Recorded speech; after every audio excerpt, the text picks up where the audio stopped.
Hola, ¿cómo están? Bienvenidos, Maximiliano Hernández Fernández. Soy estudiante del CEBETIS número 30, José Mariano Jiménez, aquí en San José, Veracruz. Y hoy les voy a compartir una clase de fisiología sanguínea con los temas de hemostasia y coagulación. Tópicos que vamos a ver en esta clase son generalidades, espasmo vascular, formación del tapón plaquetario, coagulación sanguínea, vía extrínseca e intrínseca de la coagulación, y por último, anticoagulantes y sistema fibrinolítico. Empecemos. Generalidades. Cuando un vaso sanguíneo se corta o se rompe, nuestro organismo crea un medio de defensa llamado hemostasia.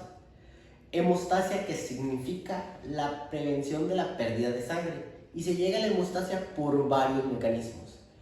Empezamos con el espasmo vascular, la formación de un tapón plaquetario, la formación del coágulo sanguíneo, que es ahí donde participa la vía extrínseca e intrínseca de la coagulación, y por último la retracción del coágulo. Hablemos ahora del espasmo vascular. Recordemos que el vaso sanguíneo está compuesto en su capa media por músculo liso, y cuando hay un traumatismo, ese traumatismo genera un estímulo, y ese estímulo genera un espasmo o una vasoconstricción que hace que reduzca el flujo sanguíneo para que no se pierda mucha sangre. El espasmo vascular es resultado de tres factores: espasmo miógeno local, factores autoacoides locales, que son los que vienen de los tejidos traumatizados, y reflejos nerviosos. Pero el espasmo miógeno local es el que produce más vasoconstricción, ya que cuando existe un daño directo a la pared vascular, las plaquetas liberan desde su membrana tromboxano A2, que es una sustancia vasoconstrictora. Bueno, empecemos a hablar sobre los mecanismos del tapón plaquetario. Recordemos, tenemos al endotelio, y debajo del endotelio tenemos al colágeno, pero también se encuentra una proteína muy importante llamada factor de von Willebrand. Entonces, esta proteína está mayormente en el endotelio, pero también se encuentra en los gránulos de las plaquetas. Ya que existe una lesión tisular, el endotelio, gracias a los factores autoacoides locales, me libera la epinefrina y norepinefrina, que es para relajar el músculo y que exista un estrechamiento en los vasos sanguíneos. También se me libera el tromboxano A2, entonces la epinefrina y norepinefrina junto con el tromboxano A2 me inhiben al NO, que es el óxido nítrico, que es un potente vasodilatador. Entonces, ya que haya sucedido el proceso del espasmo vascular, el endotelio me expresa dos factores muy importantes, que es el colágeno y el factor de von Willebrand. Entonces, las plaquetas se unen fuertemente al colágeno gracias a las glucoproteínas 1A y 2A. Entonces, pero esta unión es débil. Entonces aquí entra el factor de von Willebrand, que se une gracias a las glucoproteínas 6 y 1B. Entonces, ya cuando se haya unido estos dos factores, mi plaqueta ya está activada. Entonces, eso que va a suceder dos cosas. Se van a liberar gránulos que tienen ADP y serotonina. La serotonina también es una sustancia vasoconstrictora. Y también se me va a liberar el tromboxano A2, que es activado gracias a la enzima ciclooxigenasa a partir del ácido araquinólico de la membrana de las plaquetas. Perfecto. Entonces, ya activada la plaqueta, expresa en su membrana el factor 3, el factor tisular o la tromboplastina tisular. Entonces, aquí lo importante es que el tromboxano A2 y el ADP junto con el calcio se van a unir a la membrana de unas plaquetas cercanas. Hacen que el calcio active a las plaquetas, expresando en su membrana otro tipo de glucoproteínas, que es 2B y 3A.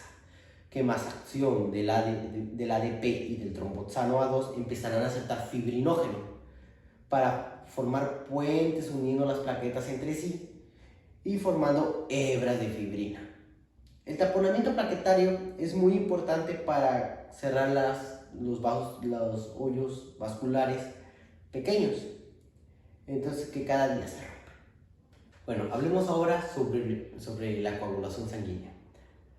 Para que haya una coagulación sanguínea tienen que suceder estos pasos. Primero, un vaso lesionado, la aglutinación de plaquetas, la aparición de la fibrina, el coágulo de fibrina y la retracción del coágulo. Bueno, de 15 a 20 segundos aparece el coágulo si la lesión ha sido grave. De 1 a 2 minutos si la lesión ha sido leve. dentro de los próximos 3 a 6 minutos el vaso ya ha sido sellado por completo por un coágulo. Y de 20 a 1 hora el coágulo ya ha sido retraído. Las plaquetas aquí tienen un papel muy importante en la retracción del coágulo, ya que una vez formado el coágulo pueden suceder dos de estas cosas: la invasión de fibroblastos, que después el coágulo se convertirá en tejido conjuntivo, y el coágulo puede disolverse. Normalmente lo que pasa es la invasión de fibroblastos, gracias a los factores de crecimiento de las plaquetas que están en su citoplasma, y tarda de 1 a 2 semanas que el coágulo se convierte en tejido fibroso.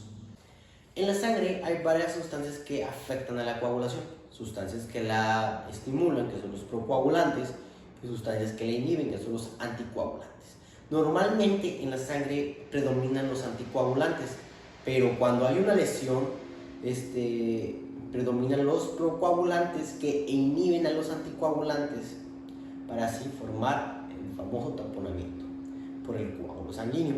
El taponamiento por el coágulo sanguíneo sucede en 3 procesos muy importantes, que es una cascada compleja de reacciones químicas, que es llamado el activador de la protrombina, que ahí donde participa la vía extrínseca e intrínseca de la coagulación.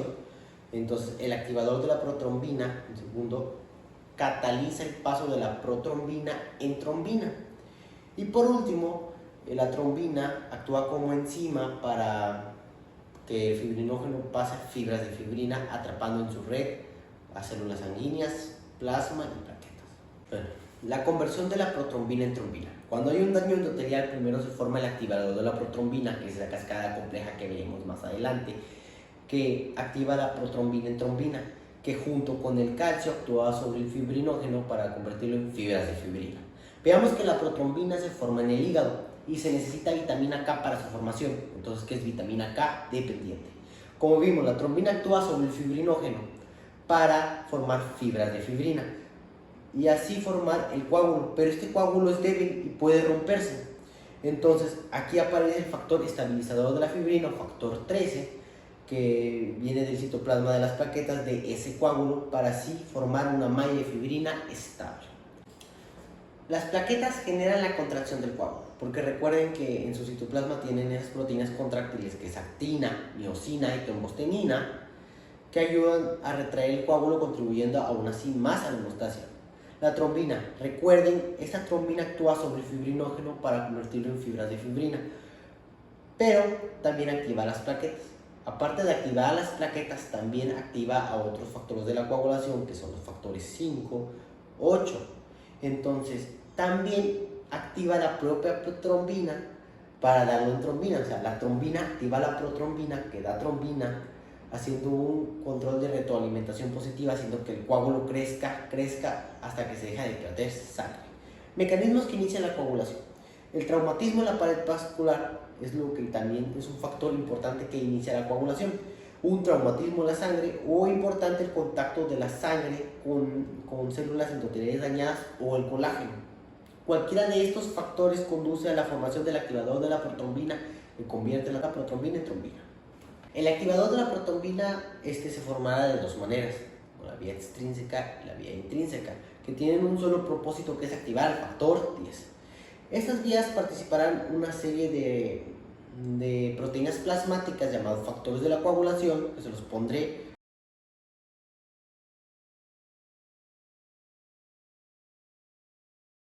Pero para más fácil le vamos a llamar por números romanos. Entonces, la vía extrínseca comienza por el traumatismo de la sangre, por eso su nombre de intrínseco, y extrínseco comienza por el traumatismo de la pared, o sea, fuera de la sangre. Entonces, ese traumatismo hace que el endotelio libere factor tisular o factor 3. Entonces, la vía extrínseca, empecemos. Empieza con la liberación del factor tisular desde el endotelio. Entonces, el factor tisular activa el factor 7 en 7 activado, que junto con el calcio activan al factor 10.